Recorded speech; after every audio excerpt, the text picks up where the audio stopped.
still goes on today more than ever. I moved to a place that did not give me the best deal, but my folks had a summer cabin there. And I still find businesses move to our town in Pine City because they have a connection with it. They have an uncle that's got a cabin there, or they visited the place, or they're whatever, live there. That people, and I'm talking about small businesses now, 100 or less. A lot of people have come to our town because they have a connection. It isn't because we gave them all free land and free whack and sack and all that other stuff. It's because they wanted to be there, and that's how I ended up there. I knew a little bit about the area. Now, the recession wasn't that long ago when it happened. What were some of your biggest challenges for managing the recession? Being the docks, being somewhat of a... Right, and we even got hit harder because of our wood burning furnaces were a major part of our success, and EPA pretty much put us out of business in that, so I lost about half our volume.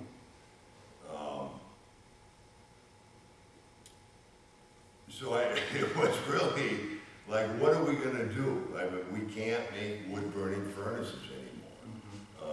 The recession hit, the structural steel, the commercial industry went all to hell. We buttoned down the hatches. I mean, really, we watched every penny, where it went, the cash, everything. I don't know if I have a secret bullet to that, but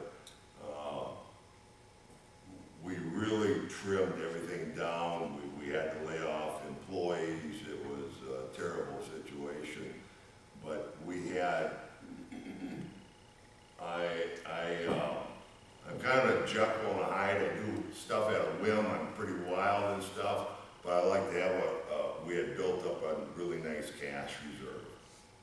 And with that cash reserve, that held us through for a couple of years till things got rolling again.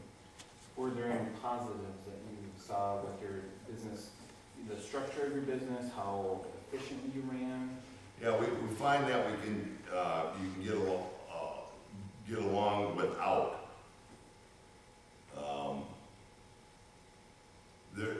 We look at overheads, overhead is, you probably have it in your own home, I mean, my wife showed me our, I don't pay the bills, my wife does, and she showed me our cable, internet bill was $280 last month. I said, you gotta be kidding, $280? Throw that thing out. So yeah, it was really about watching our overhead, watching our expenses, really trimming the fat. And we didn't buy any capital equipment. To me, the biggest lesson was, thank God we saved that money and put it in surplus. Mm-hmm. That's really what it boiled down to, because if we were borrowed to the hilt, I see a lot of my competitors go down. Simple as that. I kind of run old school, which isn't real productive for growth, but if we can't pay for it, we probably don't buy it. Bankers like lines of credits with me, but they never get long-term mortgages. No.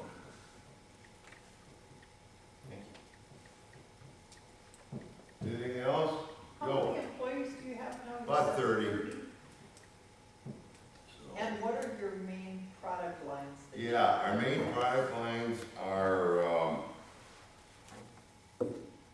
docks and boat lifts. They go out in the water, if you live on a lake. And you build, assemble those, deliver them, and install them? No, we manufacture them. We have dealers in the Midwest area here. We sell to dealers, and the dealers sell to the consumers. So we attend Minneapolis Boat Show, Northwest Sports Show, shows in St. Cloud, Green Bay, throughout the Midwest here.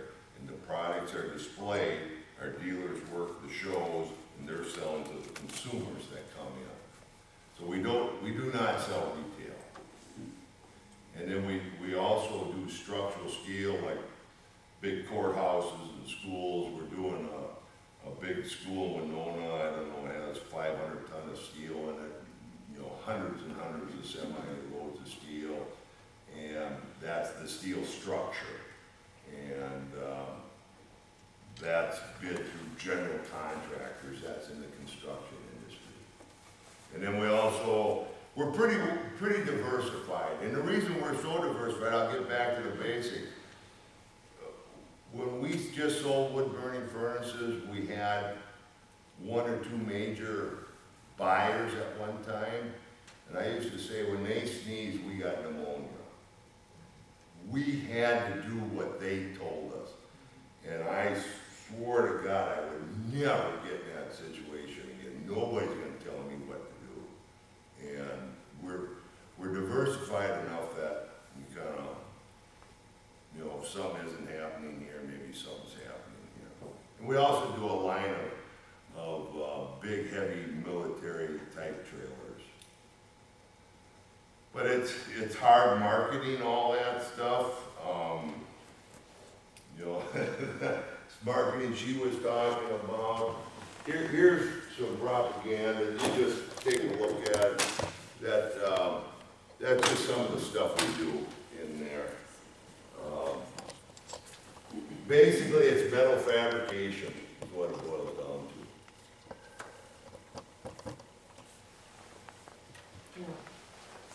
Kevin, You, it must have been quite a ride for your family to live through those early years with you. I can't imagine my spouse coming home and saying, well, we built power vessels or pressure vessels, but we didn't know how to do that, so we're out of that business. And then our wood splitters, 1,000 of those, well, we're out of that business now. And then, well, the trailer actually poked a hole in the banker's freezer, and we're out of that business now. And, well, we got sued because we encroached on a brand, and I think what that speaks to is a strong family structure. And talk about the entrepreneurial lessons that you've taught your children. Holy smokes. well, yeah, thank you. I didn't mention I bought into a bank. I thought I was a banker. Yeah. And I was so smart, I loaned about $500,000 to a relative. You know how much I got paid back? I bought into a bank. I wasn't the sole owner because I thought I knew about banking business. Hell, I've been on a bank board for 30 years. I should know about banking business. So I wanted to buy that bank. Well, I sold somebody else. They gave me more money. So I went and bought into a different bank. We went bankrupt. I lost all my money. My wife, I mean, she's a blessing. Yes, she is. Yeah, she is. You know, I mean, you know, it's, yeah, I've come real close to a lot of different issues, a lot of different problems. And I borrowed $6,000 from my girlfriend to start this business. And talk about a man, her dad being, it'd be like my daughter would borrow money to some guy that, Some loser, huh? yeah, right. And she turned out to be my wife, so. We wanted to move to Pine City. I didn't have any money. You've got to buy the house, honey, okay? She's the investor we need to have here. She seems to be pretty. Yeah. Right. So it takes a good partner. It really does. That's what I found out. She supports me. So now, and she goes on most of my hunting trips. I've been 20 days in 115-degree heat with no air conditioning, no electricity, no running water, living in a tent for 15 days. She's right by my side.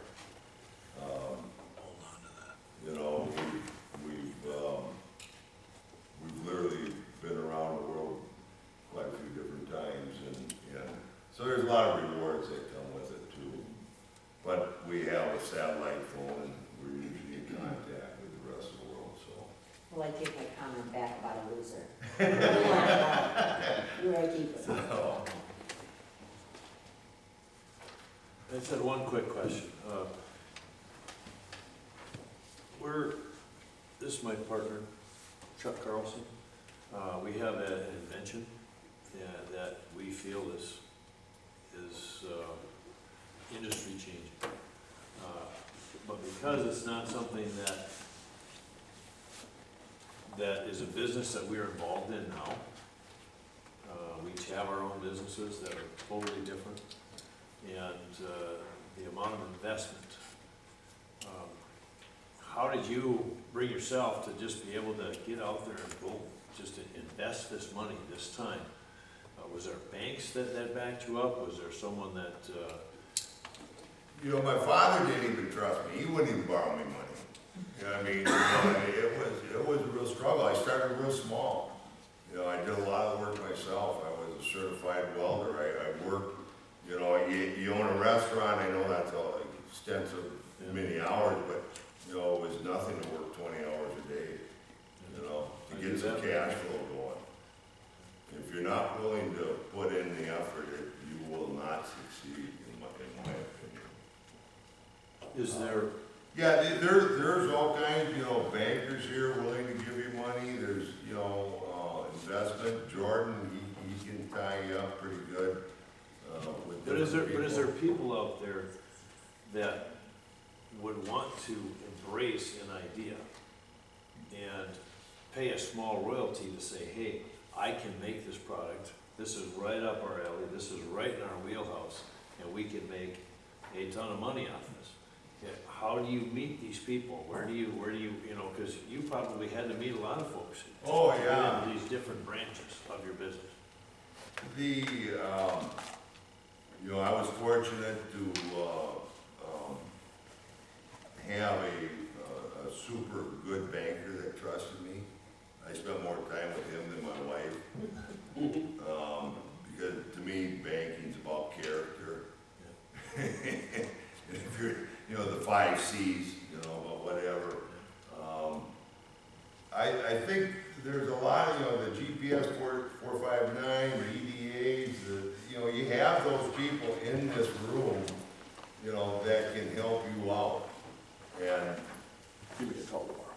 yeah, seriously, and I think that's a good question, because that's what you guys are here for. That's what we're trying to do. And if you have an idea, you know, they talk about the business plans and the marketing and the whole, laying the whole thing out. And have you been to the other seminars here? I was only to one. Okay. And that was the first one that they had. And since then, I had a bunch of family stuff I had to take care of, so this is the first one I've been back to, and I made sure I brought Chuck with me, Sure. because I really enjoyed it. Well, there was an attorney here, last time, that, you know, give you some of the basics, you know, how to trademark and patent and copyright and all the different things that are involved with that. Confidentiality agreements. You know, I don't know if you're talking about a manufactured product or software or what you're talking about. But I think those people are here to help you out. You know, I'm probably here just to tell you my story, and this is how I did it, you know, and for whatever it's worth. I'm not saying I did it the right way. Obviously, you've done well, you must be. Great way to transition into the next part of our meeting. Sure. Thank you so Yeah, much. thank you. Thank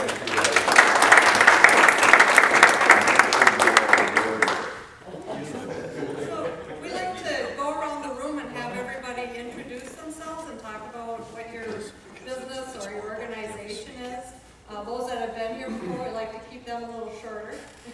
And then really hear from the new folks, especially if you have some kind of invention you want to share, you have a particular business issue that you'd like to have us, see if we can help you find resources.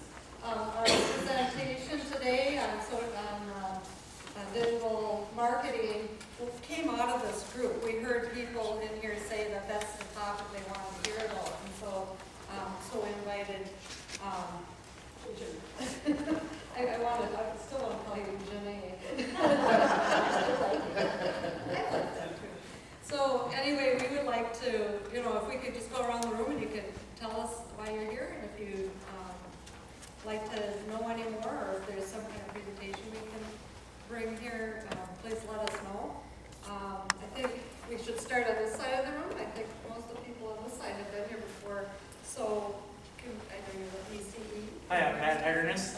Essential Energy. I'm a business account specialist. I work out of the Malacca office, so pretty much anything Ogilvy west towards Sauk Rapids, I cover that area. So there's two other business account specialists in our area, or in my department. One covers kind of Cambridge up through Mora to Isle, and the other kind of the 35 corridor north. So yeah, any questions, definitely get in contact with one of us. I mean, we'll do what we can to help you. And ECE has some loan programs for businesses if you're in their territory? Correct, we do have a revolving loan fund, it's a USDA funded loan, so we do have that. It is it's more for gap financing, helping with gap financing, so, yes. Yep, so there's resources at ECE. Yes, my name is Craig Letha. As I mentioned before, my wife and I own the staff in Cambridge, Isani, Malacca, and Clearwater. My wife runs those full-time. I have a full-time job. I work for a company called Avery Technical Resources. We do construction management and inspection for the energy industry, a lot of oil and natural gas pipelines, wind turbines, things like that. Actually worked with Jordan, but almost exactly 10 years ago now, we purchased a building in Isani at the bottom of the recession, and he was a good partner for us to help with our financing for that building.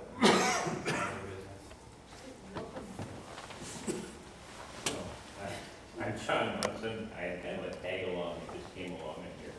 What I find interesting is back in the 80s, I was involved with the Inventors project down in River Falls. And I just looked them up and they kind of changed names or moved on. But it was kind of enjoyable as a judge down there for several years. I am retired and I spent many years in manufacturing as an engineer and production engineer. Probably know Julie Rath. I don't remember the names back She there. was very involved in that. My counterpart from Redwood Falls. Yeah, if she's still there, yeah. She just left, she just retired. Yeah, she was very involved in that, and I hear such good things. I don't think they do quite what they used to do. Yeah, I worked for a default company called Minnesota Technology. Oh, yes, well, Sandy knows that. My name is Carl Munson. I'm a product design engineer for Mr. Kevin Anderson at Deka. And I figured I'd just tag along and see what's going on. So any good stories? Carl, don't be bringing these stories. This kind of a tight group here.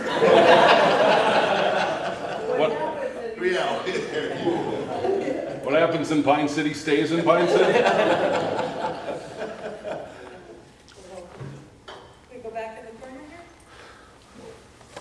Oh, you guys are together? I don't think it is talking. Okay. This is Chuck Carlson with Carlson Cleaning Service. Chuck has a janitorial and a carpet cleaning business many years. In fact, he was a carpet cleaner for the Minnesota Vikings for a number of years. And when Ziggy Wilf took that over, he decided to walk away from that. So he tried pretty much making them clean carpets for nothing, just to say you're the carpet cleaner for the Minnesota Vikings. But Chuck and I have known each other a long time. He was in charge of the janitorial and carpet cleaning for Old Country Buffet, a company that I worked for 35 years ago. And that's how we met. And when I bought my restaurant here in Mora, a place called Freddy's, in there. And my weddings. Yeah. We've had Freddy's for 18 years now. I've been a firefighter for 18 years, and we've raised our kids in a small town. And Chuck does my carpets for me still, and I appreciate that. But every time we got together, we would sit and chat, and we would bounce ideas off each other. We've done that for years, many years. And it was always the other guy's responsibility to tear apart your idea as to why it wasn't going to work. Well, we've got a couple of decent ideas, but nothing that would have been something you really wanted to attack. Chuck came up with something that I tried tearing apart and we couldn't. So that idea was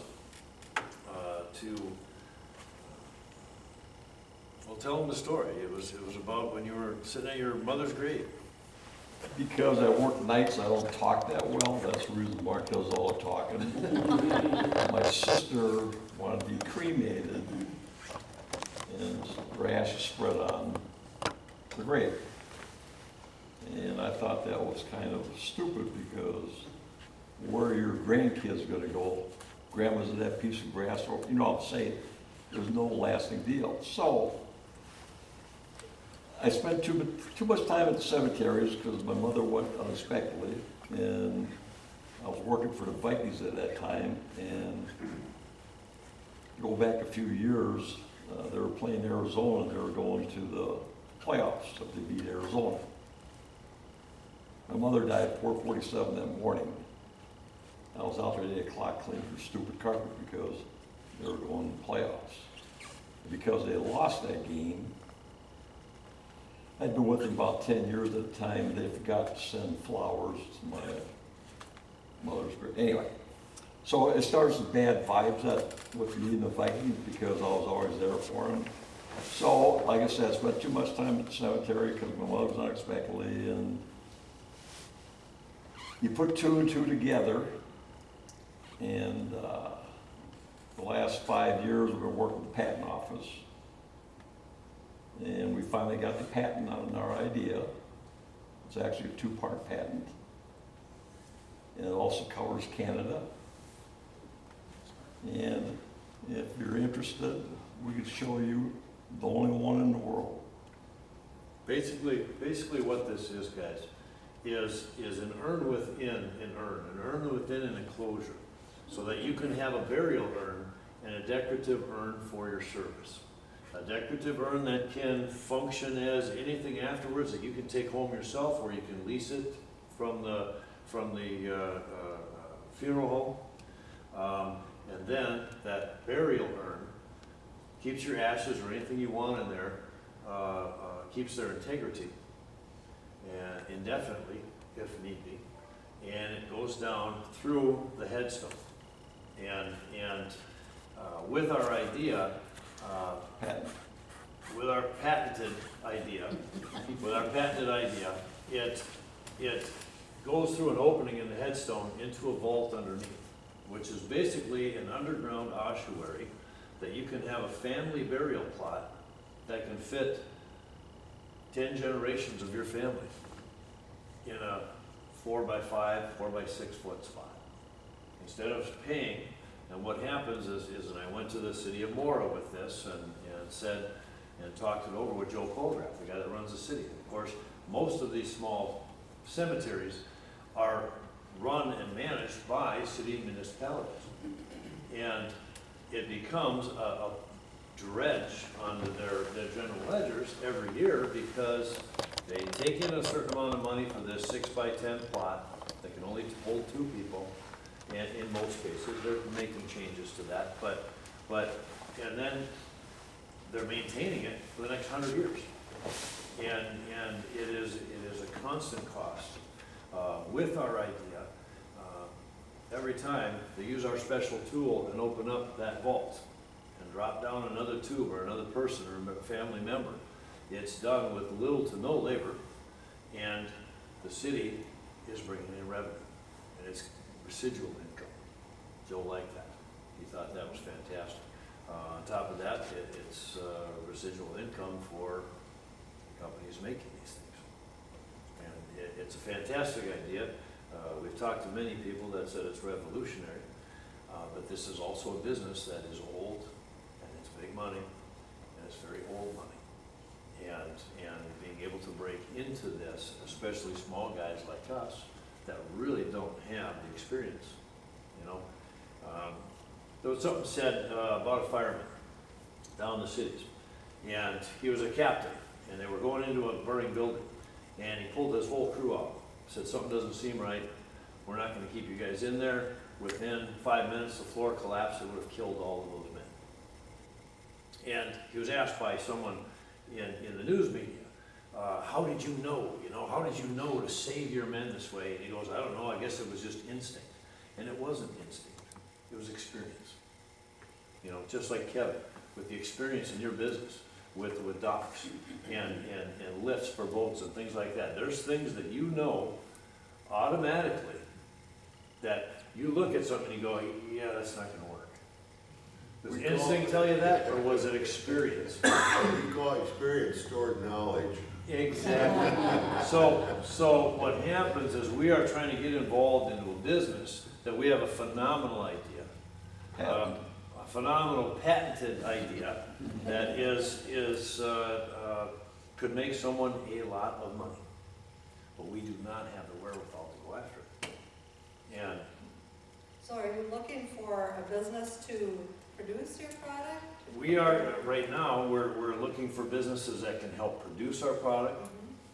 But the tough part is we don't have $500,000 to sink into this. And that's about what it's gonna take, and to get this really going. We're looking more so for someone to partner with us.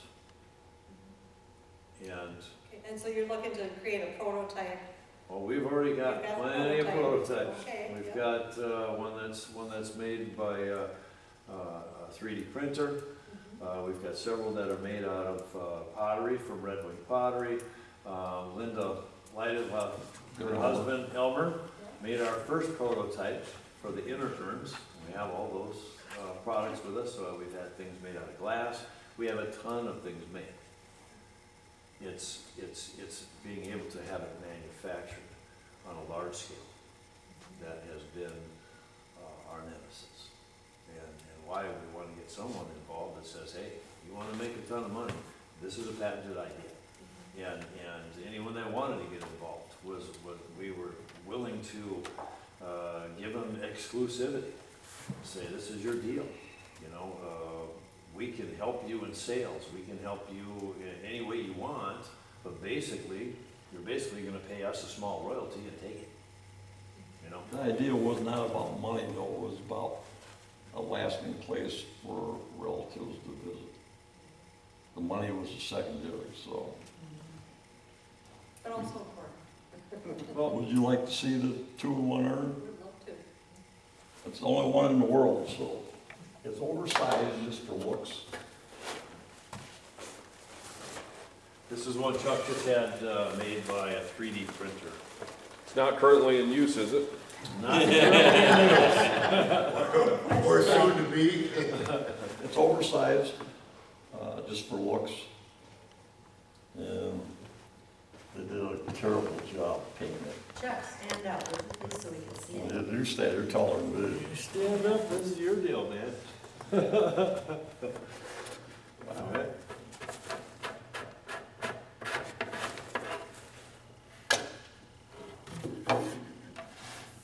And that goes into the vault.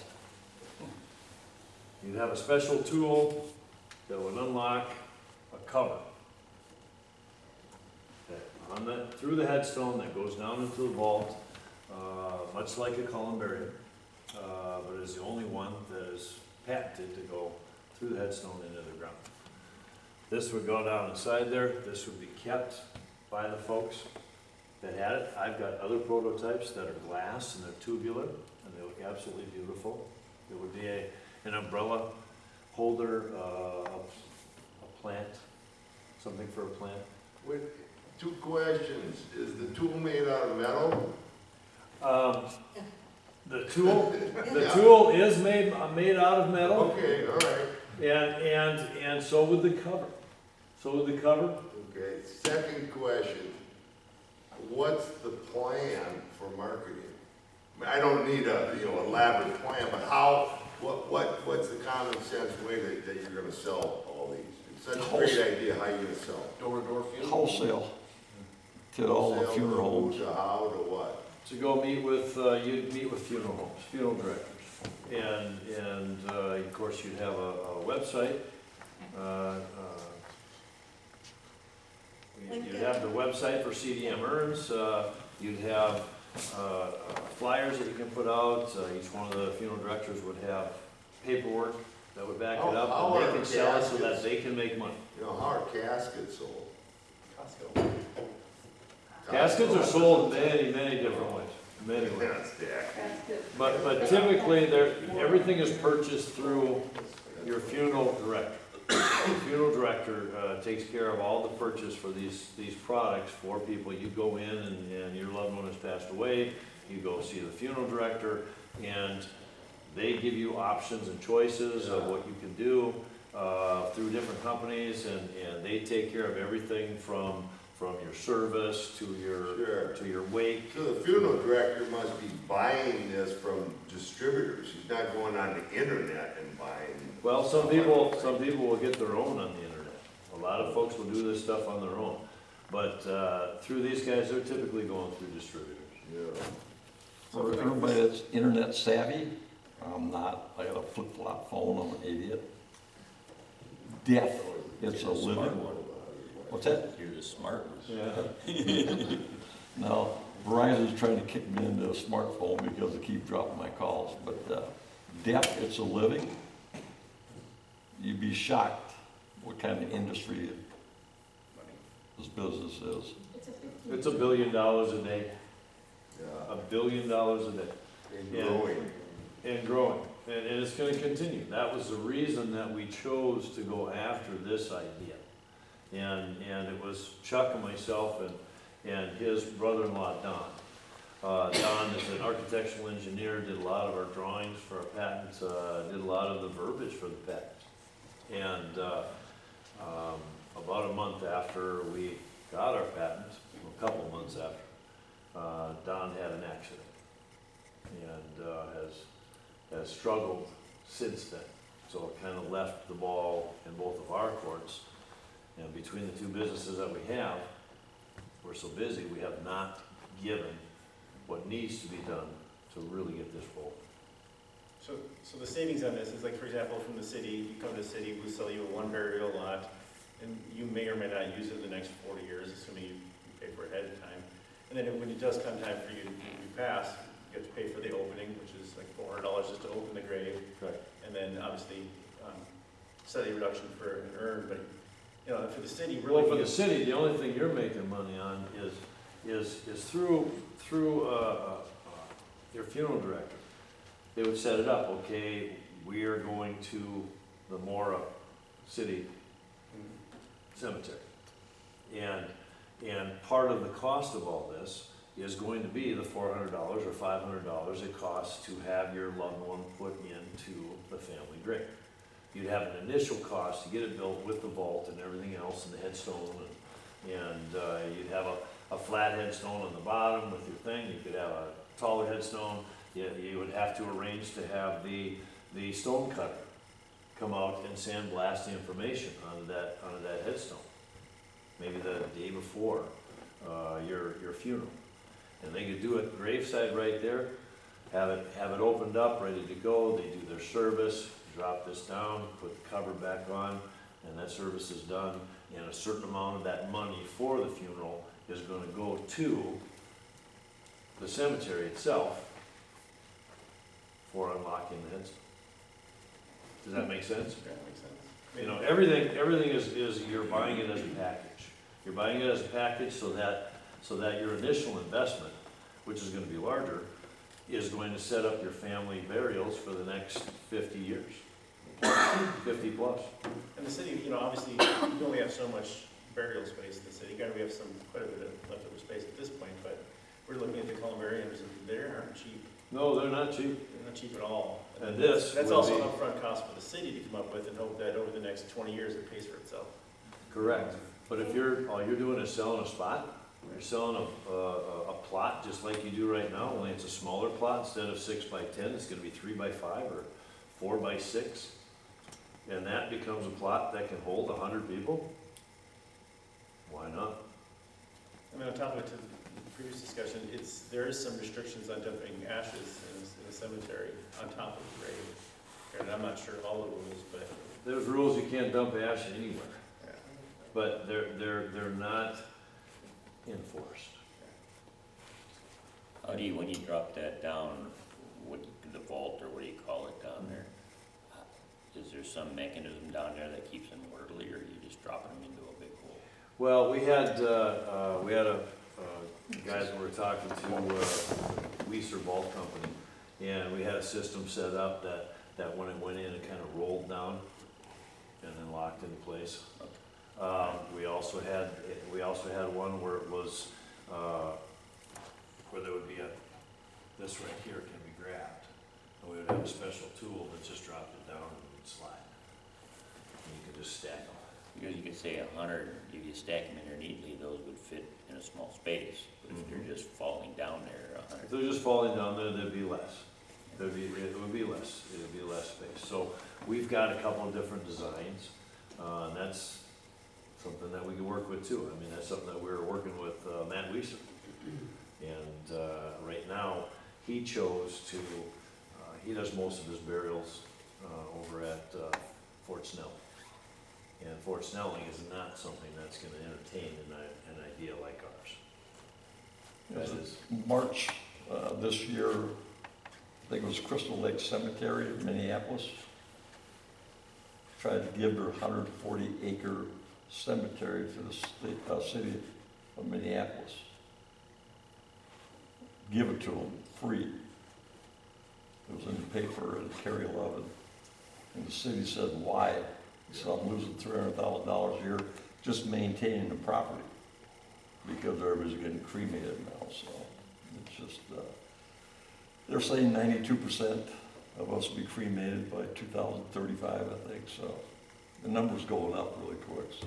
right now it's at 65, 70%.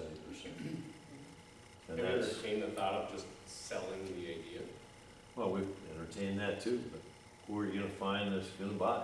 If you go Yeah. right to the, probably your bulb makers, your gasket makers. Yeah.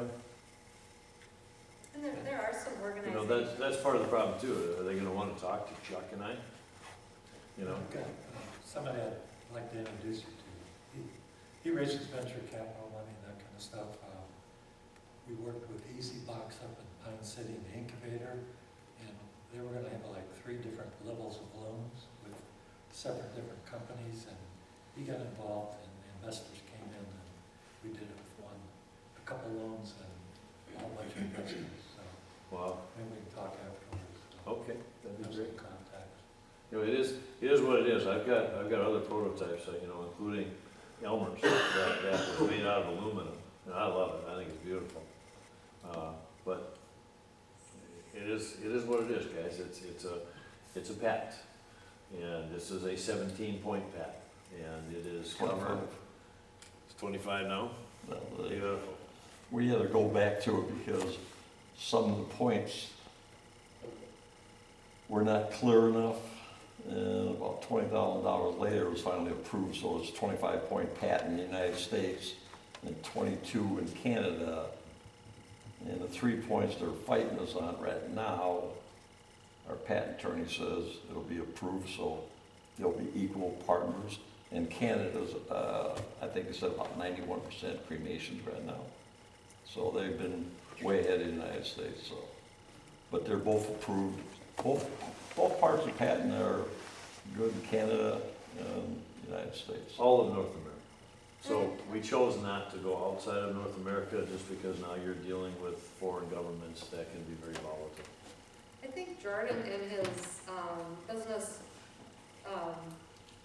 the booklet you Oh. have back there, has a couple of good opportunities as well. You could talk to Tom, but CBN works with entrepreneurs with new ideas and helps get them into, get them up and running.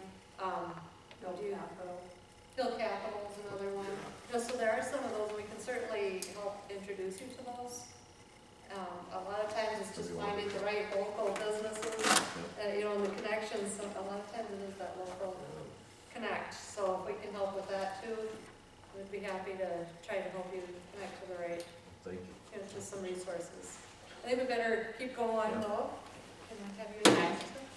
I'm Sabrina Stone, this is my husband Josh, I'm the moral support behind his invention and the voice at times, I think. He is a heavy equipment operator, has been since for 20 plus years, I believe. And we have patented a concrete panel remover. It's a skid steer attachment. So we're kind of stuck because we need to get it weight tested, and we don't know where to go to get that done. And of course, we can't really sell it without it being weight tested because it has to be certified and then approved by OSHA and et cetera, et cetera. So we're at a stuck point, and someone suggested that we come here. So he obviously knows all about all of the equipment, the thing that he created, but it's kind of impressive and, you know, bucket list too. So not as impressive, Yeah, but kind of speechless and like tough to follow, Yeah. but still pretty an amazing thing, and so we're just kind of stuck and trying to find some guidance. It's I'll let him tell about it. Give me a typical example how you use this piece of equipment. This is, I mean, construction, yeah, it's, what we ended up making it for was, we were tasked with removing a bunch of concrete panels around Mall America. And wall panels, ground panels. sidewalk panels. Okay. And they want us to go in there with a breaker on the skid steer, Yep. break it up, put it into the skid steer. And I did that for a while, and I'm like, there's gotta be a better way to do this. So I ended up taking a piece of metal, square tube, 4x4 tube, like a quarter-inch wall, and you set that down. It's got 2 holes already in the channel. You hammer, drill, self-setting concrete anchors into it, secure the anchors, and then it's got a spot where you can put your forks. You make your cuts on, you know, the little cracks on the sidewalks. Yep, you make your saw cuts there, and then you lift up with the forks a little bit, give it a couple taps around the edges, pops that panel out. You can do your work, and then grade the part back out, set the panel back in place, until the, you know, masons come back and redo it, or, you know, it could stay. So the holes you drill in, you have somebody fill those holes up? Well, you just pound the anchors through, and yeah, you could just. There's what, quick bolts in them? Yep, they're just self-setting anchors, they set when you pull up on them, so, yeah, you just drive them back through the bottom of it, and you could. Sure. Yeah. I can make it for you. Yeah. I would love to have you make it for me. There's just some steps in between all that we're really struggling with, so. And, you know, we're working with full-time jobs too, trying to figure out how to move forward. And you have your patent? Yep. We have our patent, yep. Patent, I should have said. Have you done anything with like the federal labs for testing types of things? No. No. So you need a structural engineer to tell you, is this thing safe?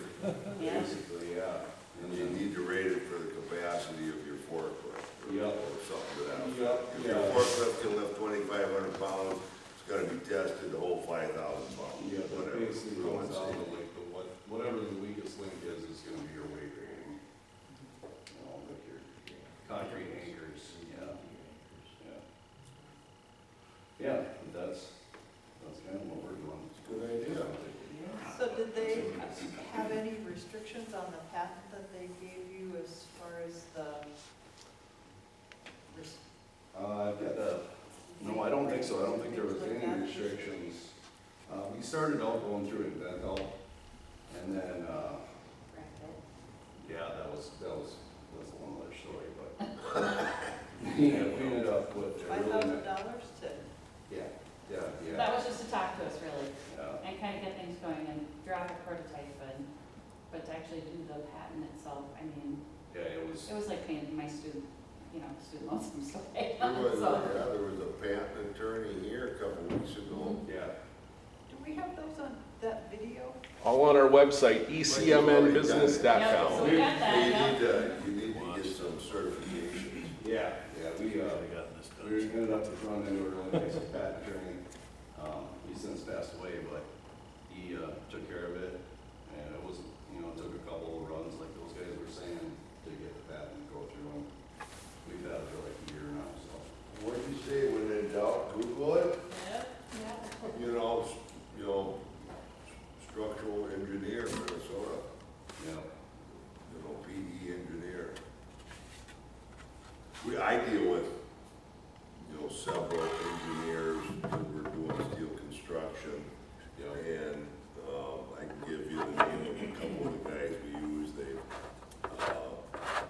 structurally engineered with all the calculations, different beams, columns, stairways, even we had to have a dock, floating dock engineered to withstand so many pounds of lateral force because it was in a river. Okay. And so many lateral or, you know, dead weight up and down. And I mean, you know, and they can give you the calcs to prove what you're saying. I mean, I can give you a couple names. Sure. They charge, you know, by the hour. Yeah. They'll kind of give you a rough estimate. You gotta give them, you know, what are you trying to do? You can say, what will this pick up? Well, but I would advise you want to, if it doesn't pick that up, what would you recommend me doing to it so it can pick that up? Sure. The safety factor. Yeah, Yeah. I give you a couple names. Appreciate of it. Structural engineers. Sure. They're not cheap, but, I mean, a couple grand goes a long ways on a simple project. Yeah, I really appreciate everybody's input on this. It's been really frustrating. I'm glad somebody pointed us in this direction because it's, And what community are you in? we're in El Drusilla, Harris. Okay, in Chisago. Yep. Okay, I work for Chisago County, HRED, and we have a small business development center, and I'm not gonna say I'm with a new invention, but I certainly could, we have free confidential assistance, and I certainly could try to help direct you to other resources. Sure, that'd be great. So I'll give you my card before we leave too. All right, thank you very much. Sure. So I did my spiel. Hi, I'm Quinn Rarick, and I am just jumping into the business for the first time after having more of a political background. I'm about a year out of college, and I just kind of got this opportunity to get this position. I am a new business development position for a staffing company called PayRequest. And so basically what I'll be doing is going around the state of Minnesota and talking with different business owners and HR departments and seeing if they have staffing needs and things like that, and trying to deal with them. And really, I just wanted to come here today and, yeah, exactly. And so I drove around Pine City and I heard about this tonight and figured it would be a good opportunity to come in and speak to people, ask for advice and how to go about making a deal that's mutually beneficial and how to interact. What's the best way to reach out to people? And yeah, just advice there. And I've, like I said, through my kind of political background, I know the importance of networking. And so I figured out I could make great connections here. And so yeah, just was really hoping to introduce myself. It's been a great. Yep, I was gonna say I know Mark here. He helped. So my dad is actually a state senator from Pine City up to about Cloquet, District 11, and so Mark had some events there for my dad at Freddie's. For Jason Ritter. Oh, okay. So yeah, so definitely, and my dad, before he was into politics, he was an entrepreneur himself. He started his own electrical company, Rarick Electric, just by himself. Mostly did subcontracting through companies like Train, and I don't know for sure if he did work with ECE, but yeah, so like I said, I just know the importance of networking, and I just love hearing everybody's stories and love to talk with you guys. So thanks for having me. Yeah, well, welcome. Thank you for coming. I think that's what this room is, just a good variety of people that all have different resources to bring to the table, and this networking helps us find the right people that we need to be talking to. So thanks. Sandy. And I'm Sandy Voigt. Once upon a time, worked for Minnesota Technology. Did you know each other? No. Oh, Mark. Could have been. But I am now the director of the Women's Business Alliance, and that's an organization that's really trying to help women entrepreneurs and inventors and startups. And again, because they have been considered kind of an underserved market to be able to have women entrepreneurs be able to connect and talk and have some support groups for, and maybe for spouses. Yeah. She'll sign up. As you continue to go through all of those processes of family and business, et cetera, and how can we make that all work together? So just a resource provider that enjoys coming to this. I just want to thank you, inventors and entrepreneurs, for coming.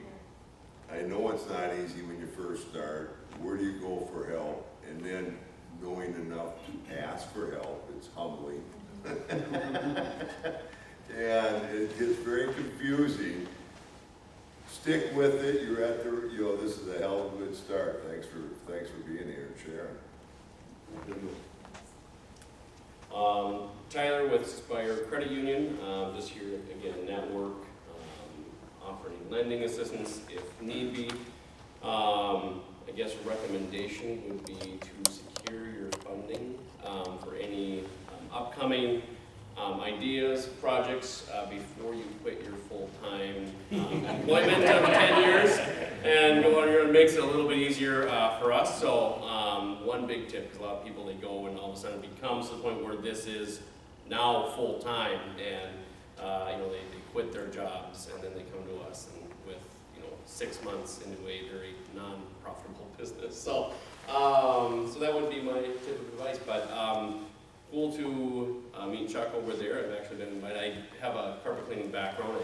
I do a small business on the side as well, but my parents were in carpet cleaning and been invited to clean at the stadium before, and we never made it out there because it's a drive from our community. So yeah, it's nice to meet some new faces. Thanks. Matthew Van Steen with the City of Pine City. I enjoy working with Kevin. Tomorrow morning, buddy, 8:30 sharp. Our EDA, we do have a revolving loan fund. We have businesses in town, and the city does have some property, which we do try to market out there and help businesses come to town. But I'm here just to kind of market and learn and provide guidance if I have any. But You have a lot of guidance, and they're good people to know, city administrators.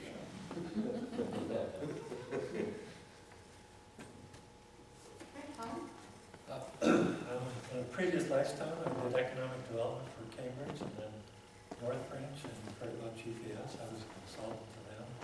The last 10 years, I've been a consultant to Central Lakes College Small Business Development Center. So I have a lot of companies get started, put the business plan together, and help them, whether it's with bank or investors, find the people they need.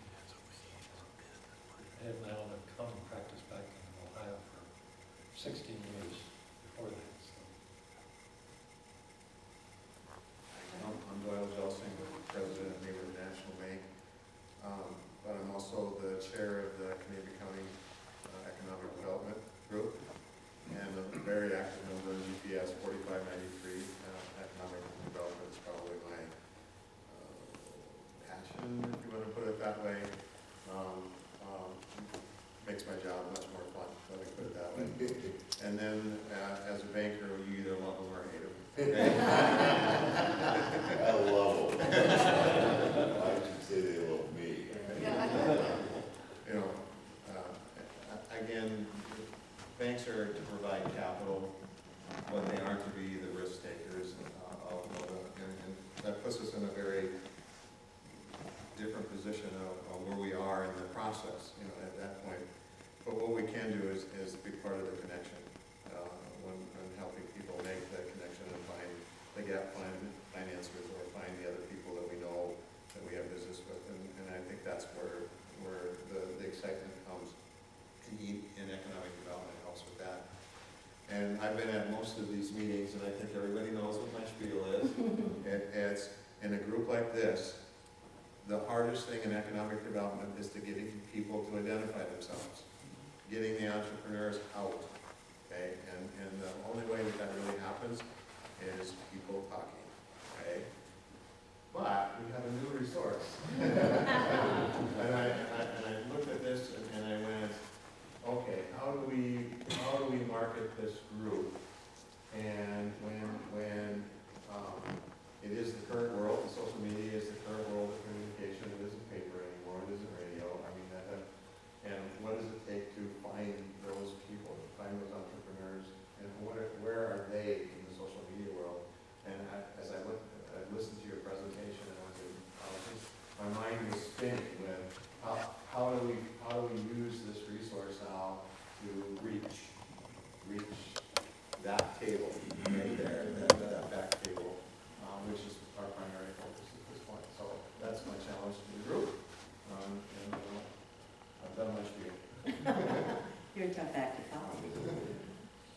Linda Lidla. I'm going to sandwich my 3 careers together.